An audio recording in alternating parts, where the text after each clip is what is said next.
ஜம்மு காஷ்மீரில் உள்ள ரெசார்ட்டில் தீவிரவாதிகள் நடத்திய துப்பாக்கிச் சூட்டில் உயிரிழப்பு 29 உயர்வு. ஒரு தீவிரவாதி கொல்லப்பட்ட நிலையில் TRF என்ற தீவிரவாத அமைப்பு பொறுப்பேற்பு. பஹல்காமில் தாக்குதல் நடத்திய பயங்கரவாதிகளில் ஒருவரின் புகைப்படம் வெளியானது. கையில் துப்பாக்கியுடன் பொதுமக்களை நோக்கி நடந்து சென்ற பயங்கரவாதி. பஹல்காம் தீவிரவாத தாக்குதல் தொடர்பாக தேசிய பாதுகாப்பு குழு வெளியுறவுத்துறை அமைச்சருடன் பிரதமர் ஆலோசனை. சவுதி சுற்றுப்பயணத்திலிருந்து அவசரமாக திரும்பிய நிலையில் விமான நிலையத்திலேயே ஆலோசனையில் ஈடுபட்டார். பாதுகாப்பு ஏற்பாடுகள் குறித்து ஸ்ரீநகரில் மத்திய உள்துறை அமைச்சர் அமித் ஷா ஆய்வு. தீவிரவாத தாக்குதலில் கொல்லப்பட்டவர்களின் உடல்களுக்கு அஞ்சலி செலுத்த உள்ளார். தீவிரவாதிகளின் துப்பாக்கிச் சூட்டில் தமிழ்நாட்டைச் சேர்ந்த 3 பேர் காயம். பாதிக்கப்பட்டவர்களுக்கு தேவையான உதவிகளை செய்ய டெல்லியில் சிறப்பு உதவி மையம் அமைக்க முதலமைச்சர் மு க ஸ்டாலின் உத்தரவு. தாக்குதலுக்கு காரணமான தீவிரவாதிகளுக்கு கடும் தண்டனை வழங்க ரஷ்ய அதிபர் புட்டின் உள்ளிட்டோர் வலியுறுத்தல். தேவையான உதவிகள் வழங்கப்படும் என பிரதமர் மோடியிடம் தொலைபேசியில் அமெரிக்க அதிபர் டிரம்ப் உறுதி. ஹொசூர் அருகே வனப்பகுதியில் இருந்து வெளியேறிய 5 காட்டு யானைகள் பயிர்களை சேதப்படுத்திய நிலையில் மீண்டும் காட்டிற்குள் விரட்டிய வனத்துறை. அதிமுக MLA-க்களுக்கு இன்று விருந்தளிக்கிறார் எடப்பாடி பழனிசாமி. பூத் கமிட்டி மாவட்ட பொறுப்பாளர்களுடன் நாளை ஆலோசனை. மறைந்த போப் பிரான்சிஸின் உடலுக்கு பொதுமக்கள் இன்று முதல் அஞ்சலி செலுத்த ஏற்பாடு. சனிக்கிழமை மதியம் இறுதிச் சடங்கு நடத்தப்படும் என அறிவிப்பு. IPL தொடரில் லக்னோவை 8 விக்கெட்டுகள் வித்தியாசத்தில் வீழ்த்தியது டெல்லி. புள்ளிகள் பட்டியலில் 2ஆம் இடத்தில் நீடிப்பு.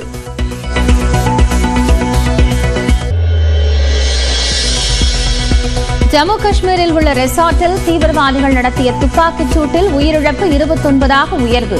ஒரு தீவிரவாதி கொல்லப்பட்ட நிலையில் TRF என்ற தீவிரவாத அமைப்பு பொறுப்பேற்பு. பஹல்காமில் தாக்குதல் நடத்திய பயங்கரவாதிகளில் ஒருவரின் புகைப்படம் வெளியானது. கையில் துப்பாக்கியுடன் பொதுமக்களை நோக்கி நடந்து சென்ற பயங்கரவாதி. பஹல்காம் தீவிரவாத தாக்குதல் தொடர்பாக தேசிய பாதுகாப்பு குழு வெளியுறவுத்துறை அமைச்சருடன் பிரதமர் ஆலோசனை. சவுதி சுற்றுப்பயணத்திலிருந்து அவசரமாக திரும்பிய நிலையில் விமான நிலையத்திலேயே ஆலோசனையில் ஈடுபட்டார். பாதுகாப்பு ஏற்பாடுகள் குறித்து ஸ்ரீநகரில் மத்திய உள்துறை அமைச்சர் அமித் ஷா ஆய்வு. தீவிரவாத தாக்குதலில் கொல்லப்பட்டவர்களின் உடல்களுக்கு அஞ்சலி செலுத்த உள்ளார். தீவிரவாதிகளின் துப்பாக்கிச் சூட்டில் தமிழ்நாட்டைச் சேர்ந்த 3 பேர் காயம். பாதிக்கப்பட்டவர்களுக்கு தேவையான உதவிகளை செய்ய டெல்லியில் சிறப்பு உதவி மையம் அமைக்க முதலமைச்சர் மு க ஸ்டாலின் உத்தரவு. தாக்குதலுக்கு காரணமான தீவிரவாதிகளுக்கு கடும் தண்டனை வழங்க ரஷ்ய அதிபர் புட்டின் உள்ளிட்டோர் வலியுறுத்தல். தேவையான உதவிகள் வழங்கப்படும் என பிரதமர் மோடியிடம் தொலைபேசியில் அமெரிக்க அதிபர் டிரம்ப் உறுதி. ஹொசூர் அருகே வனப்பகுதியில் இருந்து வெளியேறிய 5 காட்டு யானைகள் பயிர்களை சேதப்படுத்திய நிலையில் மீண்டும் காட்டிற்குள் விரட்டிய வனத்துறை. அதிமுக MLA-க்களுக்கு இன்று விருந்தளிக்கிறார் எடப்பாடி பழனிசாமி. பூத் கமிட்டி மாவட்ட பொறுப்பாளர்களுடன் நாளை ஆலோசனை. மறைந்த போப் பிரான்சிஸின் உடலுக்கு பொதுமக்கள் இன்று முதல் அஞ்சலி செலுத்த ஏற்பாடு. சனிக்கிழமை மதியம் இறுதிச் சடங்கு நடத்தப்படும் என அறிவிப்பு. IPL தொடரில் லக்னோவை 8 விக்கெட்டுகள் வித்தியாசத்தில் வீழ்த்தியது டெல்லி. புள்ளிகள் பட்டியலில் 2ஆம் இடத்தில் நீடிப்பு. IAS, IPS உள்ளிட்ட பதவிகளுக்கான UPSE தேர்வு முடிவுகளை மத்திய அரசு பணியாளர் தேர்வாணையம் வெளியிட்டுள்ளது. நான் முதல்வன் திட்டத்தில் பயின்ற சென்னையை சேர்ந்த சிவச்சந்திரன் மாநில அளவில் முதலிடம் பிடித்து அசத்தியுள்ளார். கனவை நிஜமாக்கிய தேர்வர்களின் மனநிலை என்ன என்பதை பார்க்கலாம் இந்த செய்தி தொகுப்பில். நாட்டில் IAS, IFS, IPS உள்ளிட்ட உயர் பணியிடங்களுக்கு மத்திய அரசு பணியாளர் தேர்வாணையம் சிவில் சர்வீஸ் தேர்வு நடத்தி வருகிறது.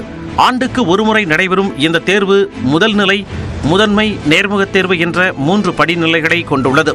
இந்த நிலையில் 2024ஆம் ஆண்டிற்கான UPSC தேர்வில் பல்வேறு பிரிவுகளில் 1009 தேர்வர்கள் தேர்ச்சி பெற்றுள்ளதாக மத்திய அரசு பணியாளர் தேர்வாணையம் அறிவித்துள்ளது. அதன்படி உத்தரப்பிரதேச மாநிலத்தைச் சேர்ந்த சக்தி துபே என்ற மாணவி தேசிய அளவில் முதலிடம் பிடித்து அசத்தியுள்ளார்.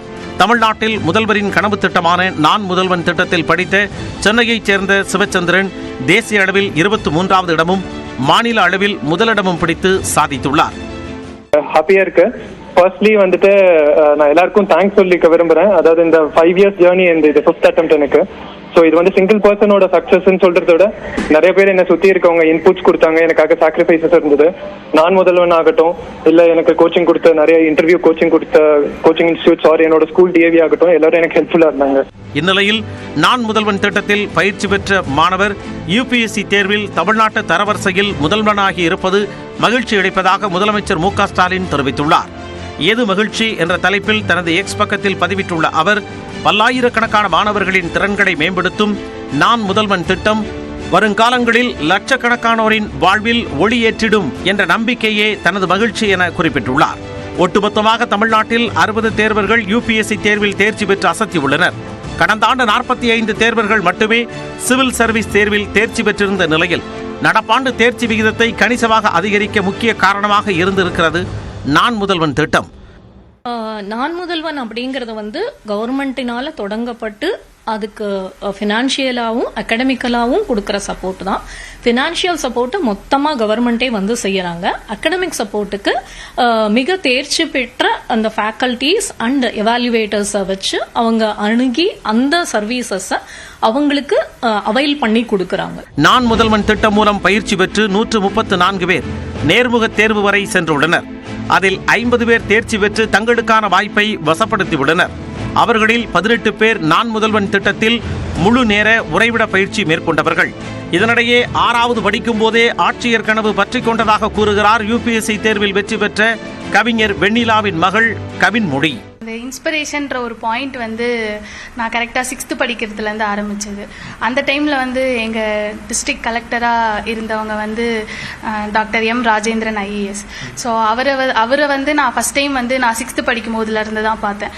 அப்போ வந்து ஒரு கலெக்டருக்கான பவர் என்ன, ஒரு கலெக்டருக்கான ப்ரிவிலேஜ் என்னன்றது வந்து அந்த இடத்துல எனக்கு தெரிய வந்ததுலேருந்து நான் காலேஜாக இருக்கட்டும், முன்னாடி படித்த 12th இருக்கட்டும், அப்பத்துலேருந்தே வந்து நம்ம ஒரு UPSC எக்ஸாமுக்கு ட்ரை பண்ணணும், ஒரு ஆல் இண்டியா சர்வீஸ் வாங்கணும் அப்படின்ற கனவு வந்து என்னோட 6th இருந்தே இருந்துச்சு. வேலை கிடைக்காது என ஊருக்கு புறப்பட்டு சென்றவர் திரும்பி வந்து தேர்வு எழுதி தேர்ச்சி பெற்றது குறித்து நெகிழ்ச்சி தெரிவித்துள்ளார் திருப்பூரைச் சேர்ந்த சுரேஷ்குமார்.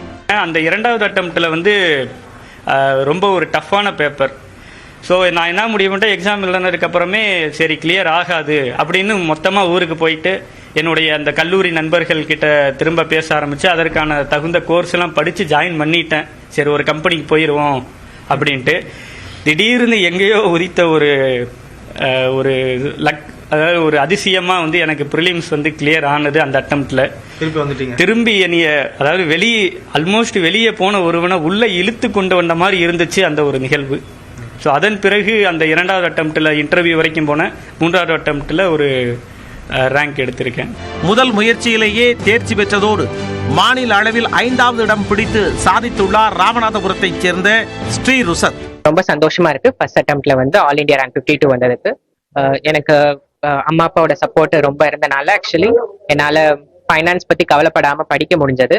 அதுக்கப்புறம் என்னோட டீச்சர்ஸ், என்னோட ஃப்ரெண்ட்ஸ் எல்லாரும் ரொம்ப சப்போர்ட் பண்ணாங்க. அவங்களுக்கு இந்த தருணத்துல நன்றி தெரிவிச்சுக்கிறேன். இவர்களோடு தமிழ் வழியில் தேர்வு எழுதிய காமராஜ், சங்கர் பாண்டியராஜ் ஆகியோர் தேர்ச்சி பெற்று தமிழ் வழியில் படிக்கும் மாணவர்களுக்கு நம்பிக்கை விதைகளை விதைத்துள்ளனர்.